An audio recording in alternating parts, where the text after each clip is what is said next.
Hello, and welcome to the Homeschooling and Loving It podcast. I'm your host, Jamie, your friend at homeschool.com and homeschool mom of 6. Join us as we keep it real and chat about the ups and downs of this amazing adventure we call the homeschool life. So grab a cup of your warm favorite and a comfy chair and let's get started. Hello, and welcome back to the Homeschooling and Loving It podcast. This week's episode is all about life skills. Dun, dun. All right, and we are on episode 13 this week. And just for fun, before we get started, I have just a little bit of trivia for you. The National Household Education Survey Program, mouthful, says that there are approximately 1,689,726 homeschooled children in the U.S. Approximately. Well, do you think this is accurate? That's my question for today. Stay tuned. We're going to talk about that at the end of the show. But for right now, have you ever heard of life skills? You know what those are? Yes, of course we have. It's all of those fundamental skills that every person needs to participate fully in everyday life. Well, we just did a podcast episode on character training, which to me is a little bit different than your general life skills because there are some just really practical things that we would consider a life skill versus the more character traits, the kindness, gentleness type things that we would teach in character training. So there are two different things, though I believe both are very vitally important to giving our children a good, solid foundation for their future. All right, so it's really important that we teach our children practical life skills, skills to teach them how to survive in society and how to thrive, really, how to be successful. And these practical life skills really can be divided into 6 categories. And then within each category, there are usually quite a few skills. And so what we're going to do today is we're going to talk about 2 of the categories. We'll come back and pick this up at another time, kind of like a little series on life skills. But today we're going to talk about 2 specific categories. The first category we're going to talk about are communication skills. And so that's just something we know. It's fundamentally important for us to teach our children how to communicate well with one another, with us, with their peers, with other people of other ages. This is a wonderful thing I know homeschooling does for our children. Instead of being in a room full of children all the same age and only their peers, homeschooling gives children that opportunity to interact with people of all ages, older people, younger people. So, and of course, and their peers. So anyway, I digress. Back to communication skills. So let's go through. I have a little list here. We're just going to kind of call them out and just chat about them. But it's important for communication. Communication is not just how we speak to one another or how we listen to each other. It's the written word as well. So verbally and the written word. And so what are some things that we should teach our children? One of them, of course, this overlaps on character training, is to be truthful. But when we speak to one another, when we communicate to one another, be truthful, because our word should mean something. What we say should be trustworthy. It should mean something. The other person that we're communicating with should be able to count on that. All right, speak kindly. Don't be hurtful. So when we speak to one another, it's important to remember to season our speech with grace, to use kindness when we speak. And, you know, the old proverbial saying, you get a whole lot more done with honey. You catch a whole lot more flies with honey. So kindness, sweetness. Say please and thank you or no thank you. Manners are very important. They go a very long way in good communication skills. Also, what we need to teach our children to have eye contact when they're communicating. And I know that's something even when my children were very young, if there was something important I needed to tell them, I asked them to look me in the eyes. It was like I could see that what I was telling them was reaching down into those little souls, and they were really getting it when I could look into their eyes. And of course, basically, it just boiled down to the fact that they weren't being distracted by something else. Another thing, when in doubt, and you're communicating with somebody, when in doubt, ask questions. Don't go away confused or wondering what the person was saying. If you're communicating with somebody and you're not sure, ask questions. There's nothing wrong with questions, right? Remember that even though you're communicating with someone and your words are important in that process, your actions are just as important. So if you're trying to communicate to someone, if you're showing action or behavior that looks angry, they're going to get the message that you're angry. So the way our body moves, the way we act is very important in our communication skills. Make sure basically that what you're saying aligns with your body language. All right, be able to organize and write your thoughts down on paper. So that's something that kind of aligns in the academic side of what we do as homeschool families. So teaching our children to be good communicators on paper as well. And there's something very practical that we can do there, and that's journaling. And that's a fun way to increase our skills in this area without, a heavy formal emphasis or grades and all that good stuff. So journaling is a great way to get them used to writing their thoughts on paper. All right, realize also that what you write down on paper may be read by many people. So this is something that as our children get older, we should emphasize the importance of this idea in social media, in emails, in electronic messaging and communication, that once that's written down and you hit send, there is no getting that back. So make sure that you've checked and rechecked what you say in any electronic message in social media. It's very important because you could really hurt someone in a blink of an eye, or you could say something that you didn't mean. So double check, make sure that what you're writing is what you really mean. Also, be careful about your communication skills that they never, ever bully anyone.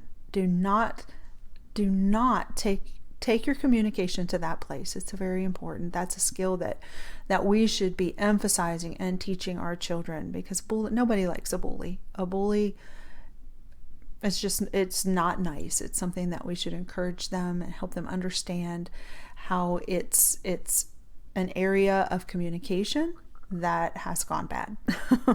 So emphasize that, encourage them in the right way there.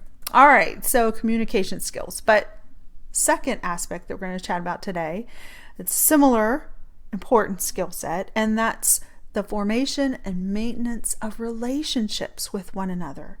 The ability to make friends, the ability to walk into a room of strangers and be able to pick up conversation with them and, build a new friendship. And, to some people that comes way more difficult than others. I have to admit, I'm kind of in the middle spectrum there. It just depends on the crowd. There are some situations where I feel so awkward and I'm just like, I can't even speak. Yeah. So then other situations I feel a little bit more comfortable and more in my element, I guess you could say, and I can do that. My husband is very introverted. He has a difficult time really building many relationships and friendships. So this is an area that he struggles in, and obviously my children also do. So this is a skill set that we've had to work on in our own home, and how to develop friendships and how to meet new people and to be at ease with that. So the first thing that we can teach our children is to treat others how we would like to be treated ourselves. It's kind of that golden rule that we used to talk about. But if you're trying to make new friends, just treat them like you'd want to be treated. It's really an easy rule of thumb, easy thing to remember. Also, don't confuse kindness for weakness. Recognize and value kindness in people. It's not that they're being weak. It's not that they're being silly. There are just some people out there that are truly kind, and that's a good thing. Appreciate that, and instilling in our children a attitude of gratefulness toward people who are like that. Also, that idea of reliability. So if you're building a friendship, a relationship with someone, and you're very unreliable, that degrades trust. That relationship has nothing really firm to be founded upon. So be reliable. That's very important. There's also no such thing as being too polite, too kind, or too reliable. So all three of those things. Politeness. Perfect for building a friendship. Who wants to be friends with somebody who's rude? Really drives friends away, right?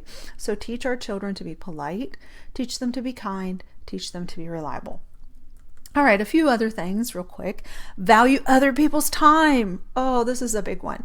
So I remember being in college and having a few professors that just would not teach, and they would just chit chat. About their day or about their weekend. No, they're wasting my time. It would make me so mad. So in light of that professor was not valuing his students' time or the fact that they had paid money for his class. So value other people's time. Don't waste people's time. Being punctual is part of that as well.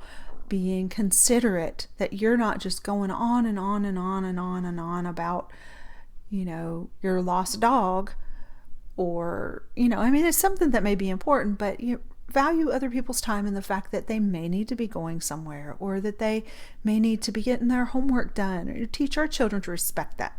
All right. Also, teach your children that friends can come and go, but your family is with you forever. And so this is something that I feel like homeschool really has done for our family in particular. I can remember when I was a teenager, my peers, I went to school, and my peers were way more important to me than my family. And I really hate that I felt that way as a teenager. But flip that around, in our homeschooling family, I see a different attitude in my children, in my teenagers. I see that they do value their family and their home more. And I think that's just a part and parcel of the fact that they are with their family and their home more. But anyway, something to think about. Also, empathy. Empathy is another skill. I don't know if you would really say skill. I think this kind of borders even over onto our character training side as well. So it kind of overlaps, has a foot in both camps. But empathy is very important. So if you're building a relationship with somebody else and they have a situation that is really troubling them, listen to them. Be a good listener, and empathize with them. Enter into their difficult situation and understand what they're going through, and do what you can to support them. So that's a definite life skill. It's very important. Also, the idea that it's better to love and be hurt than never to love at all. And that comes from a quote from Tennyson. Some people often think it's Shakespeare, but it's Tennyson. It's "'Tis better to have loved and lost than never to have loved at all." So that idea to go ahead and put yourself out there, love someone. And you know what? It happens. People do hurt other people, intentionally, unintentionally. It happens, but it's so much better to have loved someone and been hurt than to just not love anybody at all. So that's that idea of go ahead, take risks, put yourself out there. All right.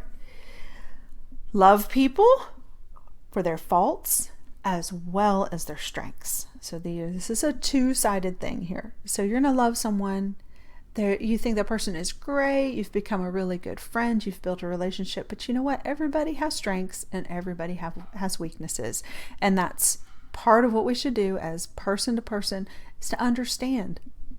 Yep, with all those great qualities come some not so nice qualities, but I'm going to love them anyway. All right, another thing, treat other people's property with respect. That's very important. That goes for siblings as well as friends. So kind of an underlying little rule we have in our home is, If you want to borrow something from one of your siblings, you need to ask politely. And most of the time, that sibling will accommodate their brother or sister. But that idea of treating people's property with respect. What if you borrowed something and didn't ask and you broke it? So, all right. As important as your words are, actions are more important. We mentioned this before, so this kind of rolls over into the building relationships skill set. So remember, your actions do speak louder than your words. So put actions behind that, being polite, being kind, and being reliable. Always be kind to those who love you. I know sometimes it's difficult. It's true. We all know that we usually show our ugly self to those that we love the most. Sadly, that most often happens to be our family, but remember, they've loved us. They've put up with us. So try to be kind. Try not to show yourself. So this is something that you can teach your children. Yes, you might be having a bad day, but never hurts to be kind. Be kind through the rough day. All right.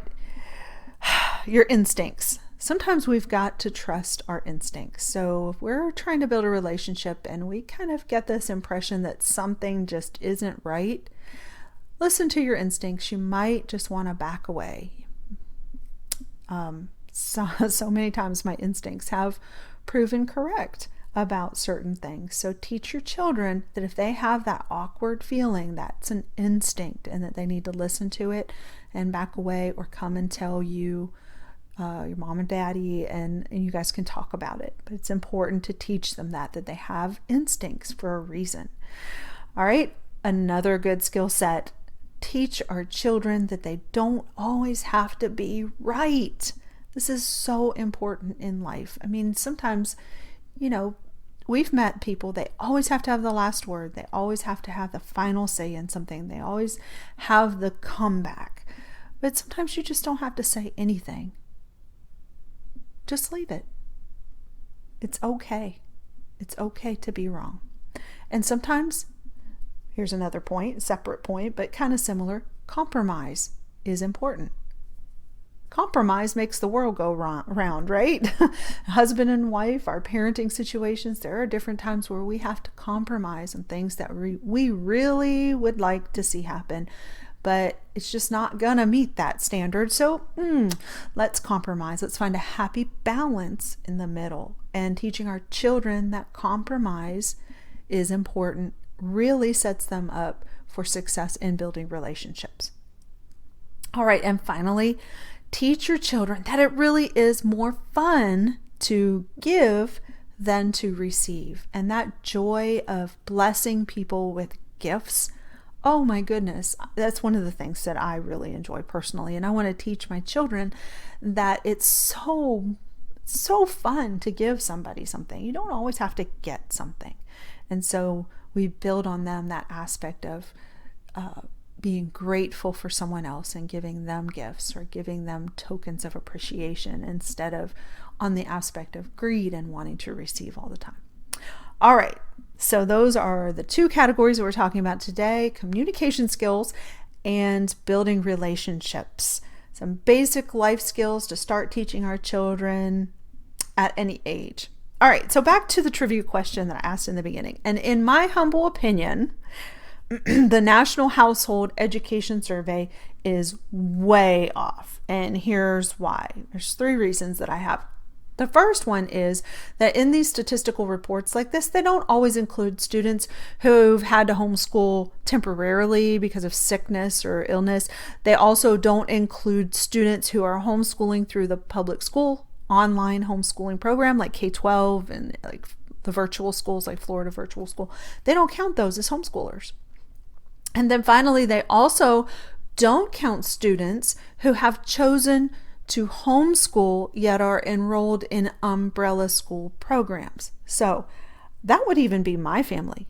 We've homeschooled for 15 years in the purest sense of homeschooling, but we are enrolled in an umbrella school program who just basically keeps our transcripts for us. So that's homeschooling. but we're not counted as homeschoolers. So it's interesting. With those three aspects, I'm pretty confident that homeschoolers in the US have to tally at least 2 million, if not more. So what do you think? What are your thoughts about that? All right, so thank you for joining us this week on the Homeschooling and Loving It podcast. I've enjoyed my time with you. I hope that you find this little chat about life skills informative and something that you can apply to your homeschool today. And as always, with grace and joy, Jamie.